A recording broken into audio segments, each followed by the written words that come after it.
నమస్తే welcome to news ట్వీలైట్ bulletin లో ముందుగా హెడ్లైన్స్. కూకట్పల్లిలో దొంగల ముఠ అరెస్ట్, రిమాండ్కు తరలించామన్న ఏసీపీ.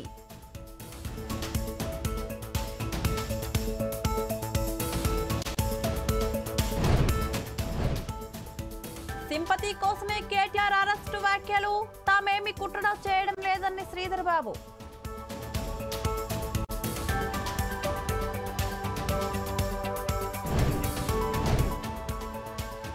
గత ప్రభుత్వం విధించిన ట్యాక్సులతో భారం సవరించాలన్న ఎమ్మెల్యే విష్ణుకుమార్ రాజ్.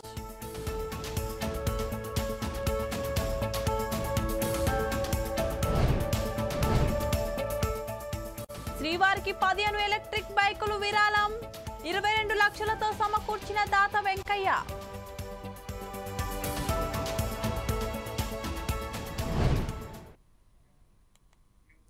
తానేలో జేపీ నడ్డా మాట్లాడుతున్నారు, లైవ్ చూద్దాం.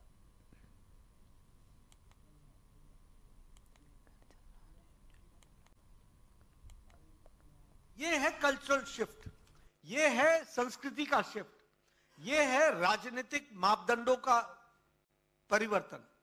कभी कांग्रेस पार्टी ने कभी मैनिफेस्टो को महत्व दिया? अपना ही मैनिफेस्टो दोबारा लेकर के आ जाते थे, वही भूल जाते थे कि पिछली बार ये वायदा किया है. लेकिन आज रिपोर्ट कार्ड की पॉलिटिक्स आ गई.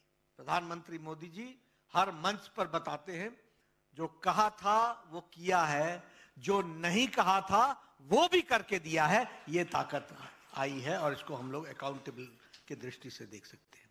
और इसीलिए मैं यहां पर यह भी कहना चाहूंगा कि हमारा इसका इम्पैक्ट दुनिया पर भी पड़ा और इसका इम्पैक्ट देश पर भी है.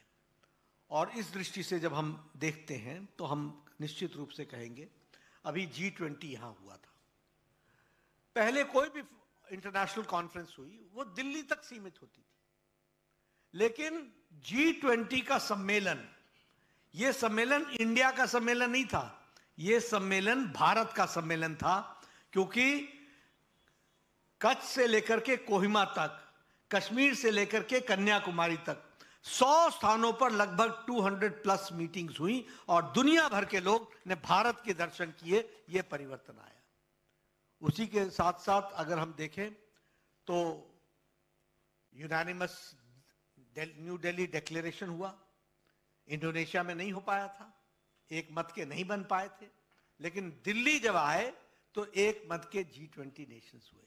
और सबसे बड़ी बात कि प्रधानमंत्री मोदी जी के रिक्वेस्ट पर G20 में अफ्रीकन नेशंस को शामिल किया गया. यह ऐतिहासिक घटना घटी, इसको भी हमको ध्यान में रखना चाहिए.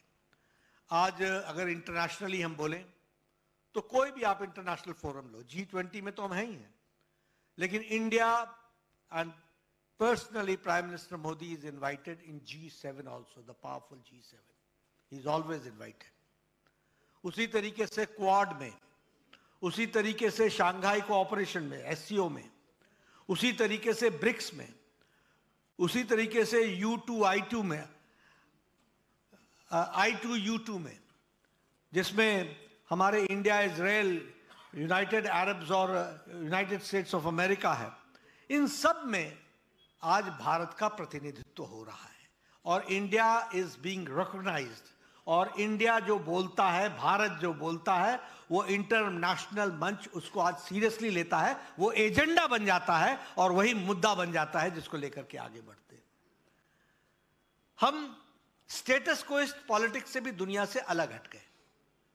मोदी जी ने इंडिया फर्स्ट, भारत का इंटरेस्ट फर्स्ट, इसको ध्यान में रख करके, जरूरी नहीं है आज कि सारे देश हमारी बात से सहमत हो, लेकिन आज एक बहुत बड़ा शिफ्ट यह है कि असहमत होते हुए भी दुनिया हमारे को असहमति के साथ भी आदर करती है. इस बात को हमको समझना चाहिए. अगर प्रधानमंत्री रशिया जाते हैं, पुतिन से मिलते हैं, तो वो यूक्रेन भी जाते हैं, ज़ेलेंस्की से भी मिलते हैं. पुतिन के सामने ये साफ साफ कहते हैं कि ये युद्ध का समय नहीं है और मैं गौतम बुद्ध की नगरी देश से आया हूं, ये युद्ध का समय नहीं है. और आप देखिए इंटरनेशनली ट्रंप कहते हैं Modi is my good friend, he is one of the nicest person, और पुतिन कहते हैं कि Modi is a good, can be a good mediator between for Russia, for the war between Russia and Ukraine. तो you understand the amount of trust, the leadership which Modi ji has provided to the nation. इसलिए internationally अगर గిరిజన non schedule మండలాల్లో తన నియోజకవర్గం గ్రామాలను కూడా చేర్చాలని మాడుగుల ఎమ్మెల్యే బండారు సత్యనారాయణ కోరారు. నిధులు మంజూరు చేయాలని అసెంబ్లీలో అడిగారు. దానికి గిరిజన శాఖ మంత్రి సంధ్యారాణి నిధులు మంజూరయ్యాయని సమాధానమిచ్చారు. షెడ్యూల్ ఏరియాలో తమకు కూడా నాతవరం మండలం ఉన్నాయి, మాకు 3 మండలాలు ఉన్నాయి, చోడవరం ఉంది, లలిత్ కుమార్. నాన్ షెడ్యూల్ ఏరియాని కూడా ఇందులో చేర్చి ఆయా గిరిజన గ్రామాలకు నిధులు ఇవ్వాలి కదా అధ్యక్ష. పక్క గ్రామాల్లో పాడేరు నియోజకవర్గంలో ఉన్న ట్రైబ్కి ఏమో బెనిఫిట్స్ వస్తున్నాయి, అదే పక్కనున్న నర్సీపట్నమో చోడవరమో మా మాడు నియోజకవర్గంలో ట్రైబల్స్కి అందులో ఇంక్లూడ్ చేయట్లేదు అధ్యక్ష. మా గ్రాంట్లో ఏమంటున్నారు, తమ ద్వారా నేను గిరిజన శాఖ మంత్రిని కోరేది నాన్ షెడ్యూల్ ఏరియాలో ఉన్న ట్రైబ్స్ కూడా ఐటీడీ పరిధిలో చేర్చి కనీస సదుపాయాలు ఏవైతే రోడ్స్ కానీ అంబులెన్సెస్ కానీ ఏవైతే ఉన్నాయి ఫీడర్ అంబులెన్సెస్ కానీ ఈ రకమైన సౌకర్యాలను కల్పించమని తమ ద్వారా గిరిజన శాఖ మంత్రి వారిని నాన్ షెడ్యూల్ ఏరియాను కూడా చేర్చి మీరు చేయబోయేటువంటి డెవలప్మెంట్స్ అన్నీ కూడా ఆ గిరిజన సోదరులు కూడా చేయమని తమ ద్వారా కోరుతున్నారు అధ్యక్ష. థ్యాంక్ యూ అధ్యక్ష. అధ్యక్ష, గిరిజన ప్రాంతాల్లో మొత్తం 9031 ఆవాసాలకు గాను అన్కనెక్టివిటీగా ఉన్నటువంటి గ్రామాలు 2162 ఉన్నాయి అధ్యక్ష. వీటిలో గౌరవ ముఖ్యమంత్రి గారు ఎన్ఆర్ఎస్జిఎస్తో అనుసంధానం చేసి వీటన్నిటికీ కూడా రోడ్స్ వేసే విధంగా ఫారెస్ట్ డిపార్ట్మెంట్తో కూర్చొని మాట్లాడి చేయాల్సిందిగా ఆల్రెడీ మాకు ఆదేశాలు ఇవ్వడం జరిగింది అధ్యక్ష. అలాగే 100 కంటే తక్కువ ఉన్నటువంటి గిరిజనులు ఎక్కడైతే ఉన్నారో ఆ గ్రామాలు 499 ఉన్నాయి అధ్యక్ష. అవి పూర్తిగా పీవీటీజీలుగా ఉన్నాయి. అవి పిఎం జన్మన్ కార్యక్రమంలో పిఎంజిఎస్వై మంజూరు కింద 100 కంటే ఎక్కువ జనాభా ఉన్న పీవీటీజీ బీటీ ప్రమాణాలకు కూడా కనెక్టివిటీ రోడ్ల కోసం ఆల్రెడీ మనం చర్యలు తీసుకోవడం జరుగుతుంది అధ్యక్ష. అలాగే 149 అనుసంధానం లేని కనెక్టివిటీ చేయడానికి 280 కోట్లతో 315 కిలోమీటర్లు పొడవైనటువంటి రోడ్లకు గాను 130 పనులు ఆల్రెడీ పరిపాలనా అనుమతులు కూడా తీసుకోవడం జరిగింది అధ్యక్ష. అధ్యక్ష, గత ఆదివాసీ దినోత్సవం రోజు తమకి అంటే ఇంతకు ముందు కూడా చెప్పాను అధ్యక్ష, ఆదివాసీ దినోత్సవం రోజు గౌరవ ముఖ్యమంత్రి వర్యులు చంద్రబాబు నాయుడు గారు దాదాపు కనెక్టివిటీ లేని 2000 గిరిజన గ్రామాలకు 2500 కోట్ల రూపాయలతో రోడ్లు వేయడానికి ఆల్రెడీ ప్రతిపాదనలు కూడా పంపించమని చెప్పడం జరిగింది అధ్యక్ష. అలాగే 9 ఐటీడీఏలకు కూడా ఆ ప్రతిపాదనలు పంపించాల్సిందిగా ఆల్రెడీ మేము చెప్పడం కూడా. కుక్కట్పల్లిలో అర్ధరాత్రి దారి దోపిడీలకు పాల్పడుతున్న ముఠాను పోలీసులు అరెస్ట్ చేశారు. నిందితులలో బీర్బల్ సింగ్, నరేష్, భాగ్యందర్ సింగ్, రవి అనే వ్యక్తులున్నారని ఏసీపీ శ్రీనివాసరావు తెలిపారు. నిందితులు గండమైసమ ప్రాంతంలో నివాసం ఉంటున్నట్లు పేర్కొన్నారు.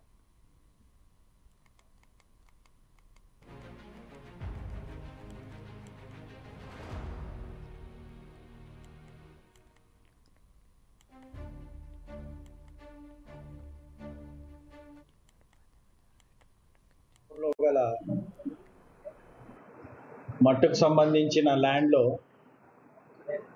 ట్రాన్స్జెండర్స్ తిరుగుతున్నారు. అక్కడ పబ్లిక్ను కవ్వించుకుంటూ అక్కడ గ్రూపుగా ఉండి వచ్చిపోయే వాళ్ళతో మాట్లాడుతున్నారు. అందులో భాగంగా ఆర్ఎస్ బ్రదర్లో జ్యువెలరీస్లో క్యాషియర్ అతను కూడా వెళ్ళి వాళ్ళతో మాట్లాడుకుంటూ ఉన్నాడు. అప్పుడే మోటార్ సైకిల్ మీద ఒక 4 వచ్చి ఈ ట్రాన్స్జెండర్ని బెదిరించారు. ఇతన్ని కత్తి తీసి బెదిరించి అతని దగ్గర ఉన్న చైను, సెల్ఫోను గుంజుకున్నారని చెప్పి కంప్లైంట్.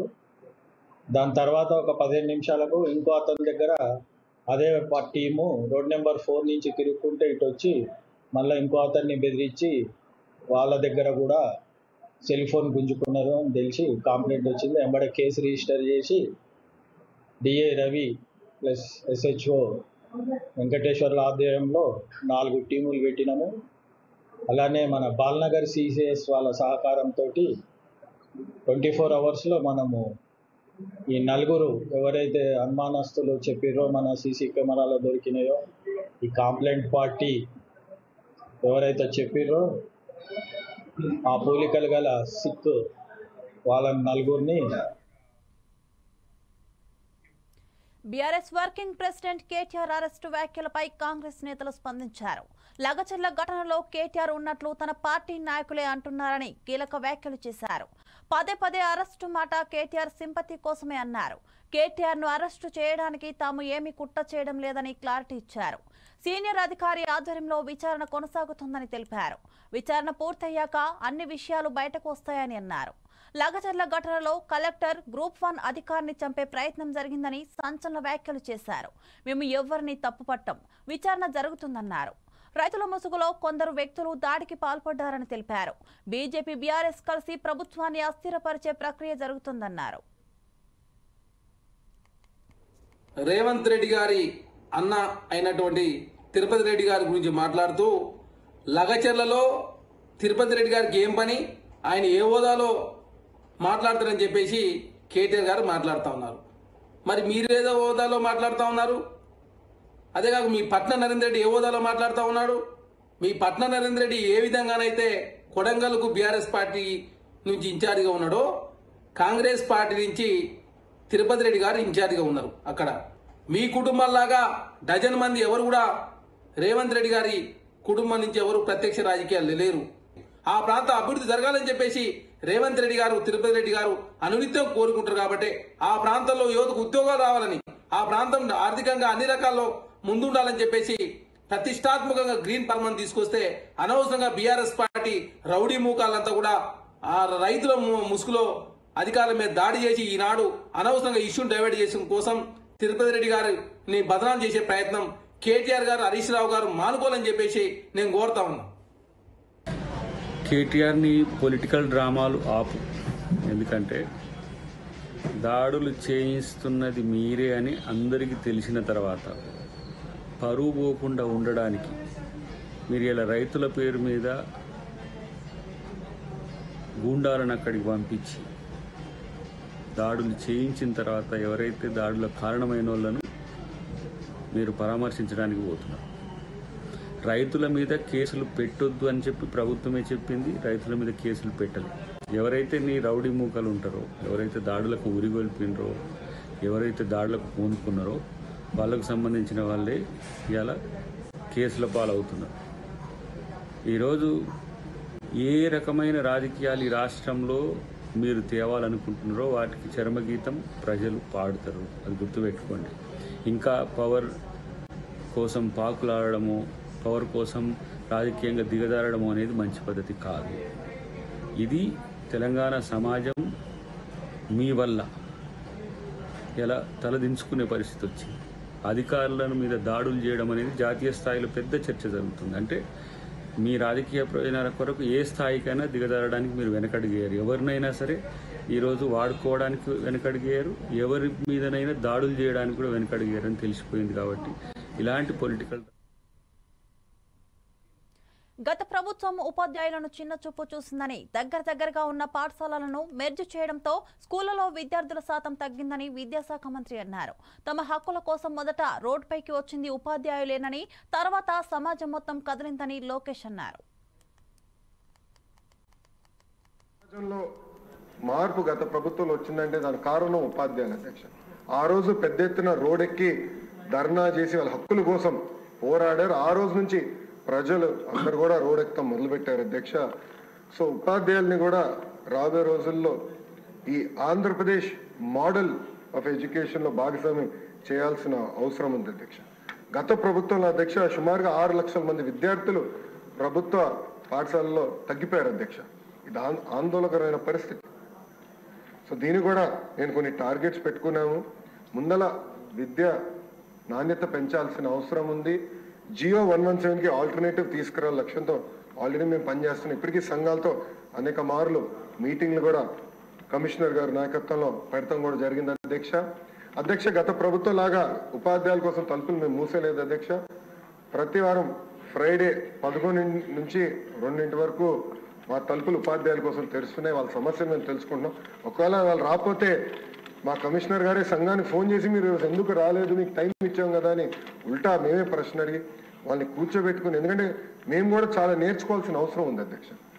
ఎందుకంటే ఫీల్డ్లో ఉండేది ఉపాధ్యాయులు, సెక్రటరియట్లో ఉండేది మంత్రి గారు. ఫీల్డ్ రియాలిటీలు తెలుసుకోవాలంటే కంపల్సరీ ఉపాధ్యాయులతో మాట్లాడాల్సిన అవసరం ఉంది. నిరంతరం మేము చర్చిస్తున్నాం. గత 5 నెలలుగా చర్చలు జరుపుతున్నాం. జియో 117కి త్వరలోనే ఒక ఆల్టర్నేటివ్ తీసుకొస్తామని ఈ సభాముఖంగా ఉపాధ్యాయులకి గౌరవ సభ్యులు సురేష్ గారు కూడా నేను హామీ ఇస్తున్నా అధ్యక్ష. ప్రధానంగా అధ్యక్ష, హెరాస్మెంట్ అనేది ఉండకూడదు. ఉపాధ్యాయుల బాధ్యత పిల్లలకి చదువు చెప్తాం.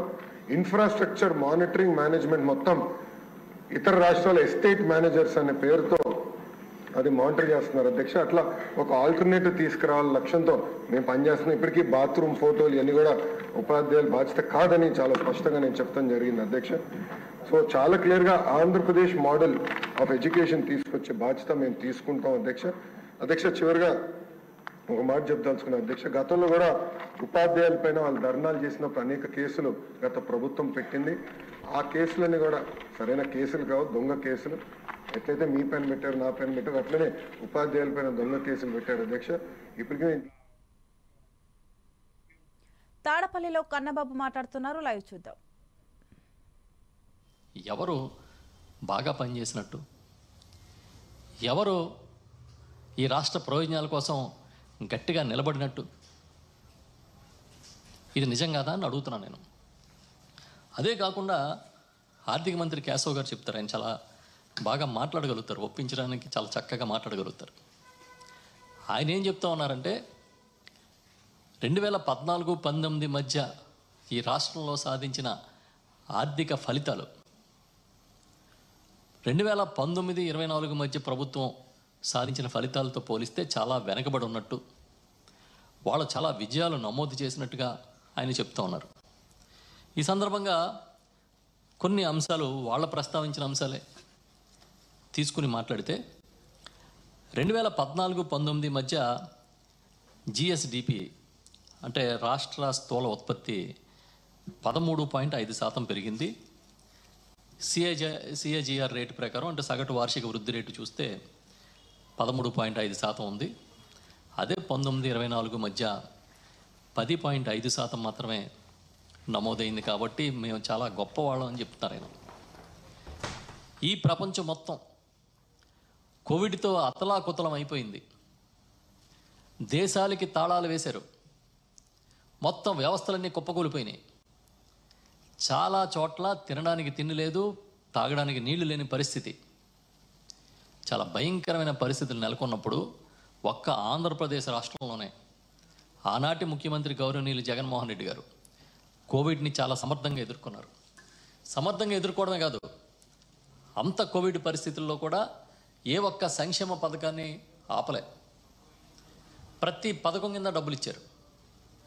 దాంతోపాటు పేషెంట్లు ఉన్న ఇళ్ళకి మందులు పంపించారు, ఉచితంగా పరీక్షలు చేయించారు, ఉచితంగా నిత్యావసర వస్తువులు ఇచ్చారు, ఆర్థిక సహాయం కూడా చేశారు, భోజనాలు పెట్టారు. ఇవన్నీ చేసి ఆ రోజు ఆయన నిలబెట్టబట్టే ఈ 10.5% వచ్చింది. ఈ సందర్భంగా ఒక్క విషయాన్ని మనం చూడాలి. ప్రపంచవ్యాప్తంగా పడిపోయినప్పుడు కూడా మన రాష్ట్రంలో చాలా సమర్థంగా వ్యవస్థను నడిపించారనడానికి ఉదాహరణ ఏంటంటే జీడిపిలో అంటే దేశ స్థూల ఉత్పత్తిలో మన రాష్ట్ర స్థూల ఉత్పత్తి షేర్ చూస్తే మీకు మనకే మనం చేసింది చాలా స్పష్టంగా కనిపిస్తుంది. ఇంచుమించుగా 4.47% నుంచి 4.83% పెరిగింది. ఇది జాతీయ స్థూల ఉత్పత్తి పెరుగుదల రేటు కన్నా ఎక్కువ. ఇది దీన్ని బట్టి మనకేమర్థమవుతుంది? ఈ రాష్ట్రంలో మెరుగైన ఫలితాలు నమోదైనని మనకు అర్థం అవ్వట్లేదా? మెరుగైన పురోగతి సాధించామని మనకు అర్థం కావట్లేదా? 2014-19 మధ్య 4.47% ఉంటే 19-24 మధ్య 4.83%. నేను చెప్పిన ప్రతికూల పరిస్థితుల్లో కూడా ఈ జీడిపిలో మన వాటా అంటే అర్థం ఏంటి? అప్పటికన్నా మీ హయాంలో 5 ఏళ్ల కన్నా ఈ ప్రభుత్వ హయాంలో 5 ఏళ్ళు మెరుగైన ఫలితాలు వచ్చాయని. ఇంకా కొన్ని విషయాలు కేశవ్ గారు, ఆర్థిక మంత్రి వర్యులు పయ్యావుల కేశవ్ గారు ప్రస్తావించింది చూస్తే ఆయన అంటారు చాలా బాధపడిపోయారు ఆయన. అంటే ఎంత అంటే చిక్కీలు, పిల్లలకి పెట్టాల్సిన చిక్కీలు కూడా బకాయిలు పెడతారా అని ఆశ్చర్యపోయాడు ఆయన. చిక్కీలకి బకాయిలు పెట్టారని బాధపడిపోతూ ఉన్నారు. కానీ వీళ్ళ గవర్నమెంట్లో, వీళ్ళ ప్రభుత్వం అధికారంలో ఉన్నప్పుడు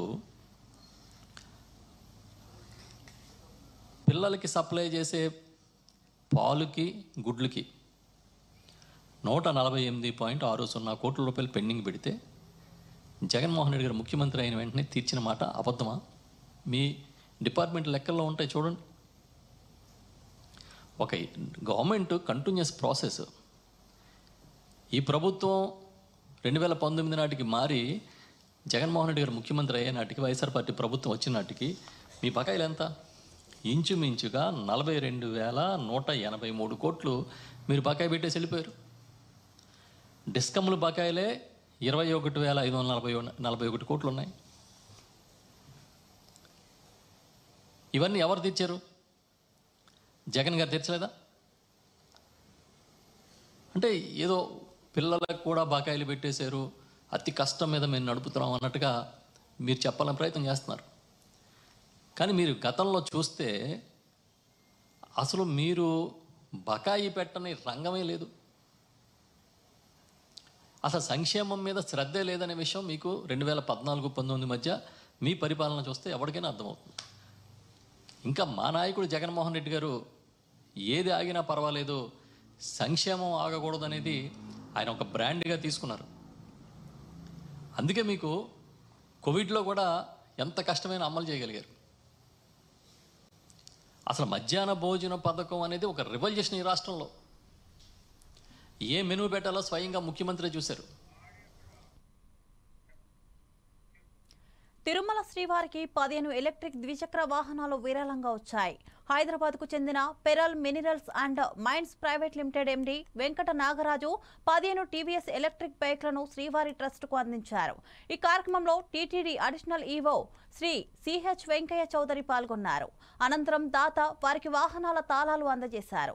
ఈ వాహనాల ధర దాదాపు 22 లక్షలు అని దాత తెలిపారు. ఈ కార్యక్రమంలో deputy EO Shri Lokanatham, VGO Shri Surendra, Tirumala DI Shri Subrahmanyam పాల్గొన్నారు.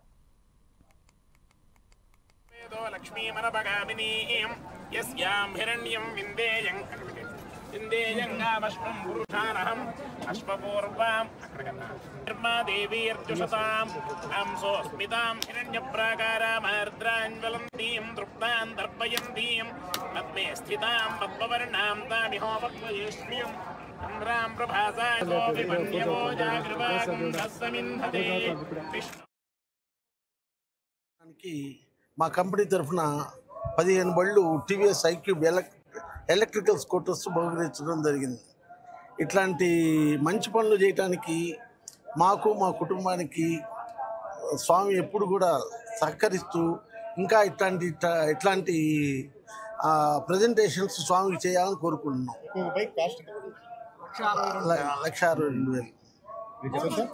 1,62,000 15 బళ్ళు. మా వారు చేసే ప్రతి కార్యక్రమంలో అందరం పాలు పంచుకోవాలని కోరుకుంటున్నాం భగవంతుని. Pearl Mineral and mines private Limited. Venkat. AP అసెంబ్లీలో శాసనసభ్యులు Vishnu Kumar Raju stamps and revenue గురించి మాట్లాడారు. గత ప్రభుత్వంలో విధించిన ట్యాక్స్ విధానం సామాన్యులకు భారంగా మారిందన్నారు. వాటిని సవరిస్తే ప్రభుత్వానికి కూడా ఆదాయం పెరిగే అవకాశం ఉందన్నారు. అగ్రికల్చర్ ల్యాండ్ ని నాన్ అగ్రికల్చర్ ల్యాండ్ గా మార్చేటప్పుడు గజాల లెక్కన తీసుకోవడంతో ల్యాండ్ రేటు విపరీతంగా పెరిగిపోతుందని దానిని కూడా సరిచేయాలన్నారు.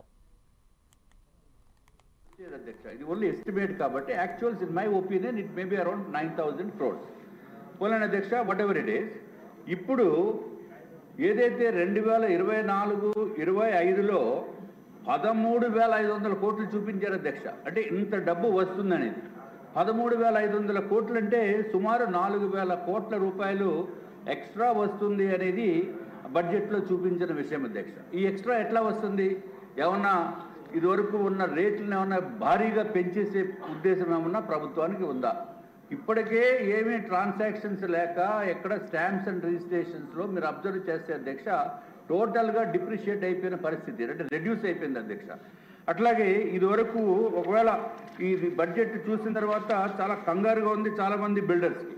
ఇంచేతంటే ఇదివరకు అధ్యక్ష ఏదైతే 2014-19లో గౌరవ ముఖ్యమంత్రి గారు ఉన్న సమయం, చంద్రబాబు నాయుడు గారు ఉన్న సమయంలో అధ్యక్ష అంతకుముందు ఏదైతే 5% నాలా ట్యాక్స్ ఉందో దాన్ని 2% చేయడం జరిగింది అధ్యక్ష. అట్లాగే అది అర్బన్ ఏరియాస్లో, రూరల్ ఏరియాస్లో 9% నాలా ట్యాక్స్ ఉండేది అధ్యక్ష. దాన్ని 3% కింద తగ్గించడం జరిగింది అధ్యక్ష. మళ్ళీ ఈ దుర్మార్గపు ప్రభుత్వము, లాస్ట్ ప్రభుత్వము ఈ 2%ని 3%ని ఉండగా దాన్ని 5% చేశారు అధ్యక్ష. మళ్ళీ పెంచేసి యథాతథంగా మళ్ళీ ఇప్పుడు కూడా అదే ఉంది. కాబట్టి గౌరవ మినిస్టర్ గారిని నేను కోరేది ఏంటంటే ఈ 5% బదులు దాన్ని తగ్గించవలసిన అవసరం ఉంది. పాత సిస్టమ్కి మనం వెళ్ళవలసిన అవసరం ఉంది అధ్యక్ష. ఇది ఒక్కటే కాకుండా మెయిన్ ప్రాబ్లం ఏమవుతుందంటే ఎప్పుడైతే నాన్ అగ్రికల్చరల్ ల్యాండ్ కన్వర్షన్ చేస్తున్నామో, అంటే అగ్రికల్చర్ నుంచి నాన్ అగ్రికల్చర్ కింద చేస్తున్నప్పుడు అంతకుముందు ఏకరు, సపోజ్ ఒక ఎకరము కనుక 50 లక్షలు కనుక 50 లక్షల రూపాయలు దాని ఖరీదు ఉంటే అధ్యక్ష ఈ వైఎస్ఆర్సీపీ గవర్నమెంట్ ఏం చేస్తుందంటే ఏదైతే అగ్రికల్చరల్ ల్యాండ్స్ని మనము నాన్ అగ్రికల్చరల్ కింద కన్వర్ట్ చేసేటప్పుడు గజాల రేటు మీద మనం 5% పే చేయవలసిన అవసరం ఉంది అధ్యక్ష. ఆ రూల్ అది ఆ విధంగా పెట్టారు అధ్యక్ష. దానితోటి 50 లక్షలు ఉన్న పొలము ఆల్మోస్ట్ 15 కోట్లు 20 కోట్లు అయిపోయే పరిస్థితి ఉంది అధ్యక్ష. దానిపైన 5% అంటే అసలు ఇంపాసిబుల్. కాబట్టి గౌరవ మన రెవెన్యూ మంత్రి గారు కొంచెం వినాలి మీరు.